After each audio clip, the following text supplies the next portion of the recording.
Hello viewers. రీసెంట్గా ఢిల్లీలో మన 10వ తారీఖున అర్ధరాత్రి జరిగిన బాంబ్ బ్లాస్ట్ ఘటన దేశాన్ని ఉలిక్కిపడేలా చేసింది. అనుకోకుండా జరిగిన ఈ విపత్తు వల్ల ఒక్కసారిగా దేశంలో భయానక పరిస్థితులు నెలకొన్నాయి.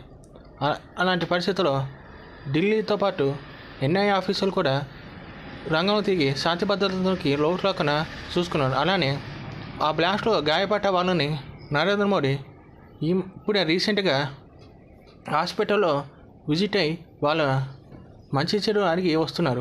అలానే వాళ్ళకి జరిగిన సంఘటన గురించి వివరణ అడిగి వాళ్ళని భయపడద్దని, ధైర్యంగా ఉండమని చెప్పి వాళ్ళలో ఆత్మస్థైర్యాన్ని నింపొచ్చారు. అలానే గాయపడ్డ వాళ్ళకి 5 లక్షలు, తాత్కాలికంగా గాయపడ్డ వాళ్ళకి 2 లక్షలు, ప్రాణాలు పోయిన వాళ్ళకి 10 లక్షలు ఎక్స్గ్రేషియా ప్రభుత్వం ప్రకటించింది. అలానే హోమ్ మినిస్టర్ అమిత్ షా కూడా ఈ ఘటనపై చాలా సీరియస్ అయ్యి కఠిన చర్యలు తీసుకోబోనని, అలానే బ్లాస్ట్కి కారణమైన ప్రతి ఒక్కరిని ఖచ్చితంగా శిక్షిస్తామని, ఇలాంటి బ్లాస్ట్ భవిష్యత్తులో జరగకుండా తగిన జాగ్రత్తలు తీసుకుంటామని ఇప్పటికే ప్రకటించారు.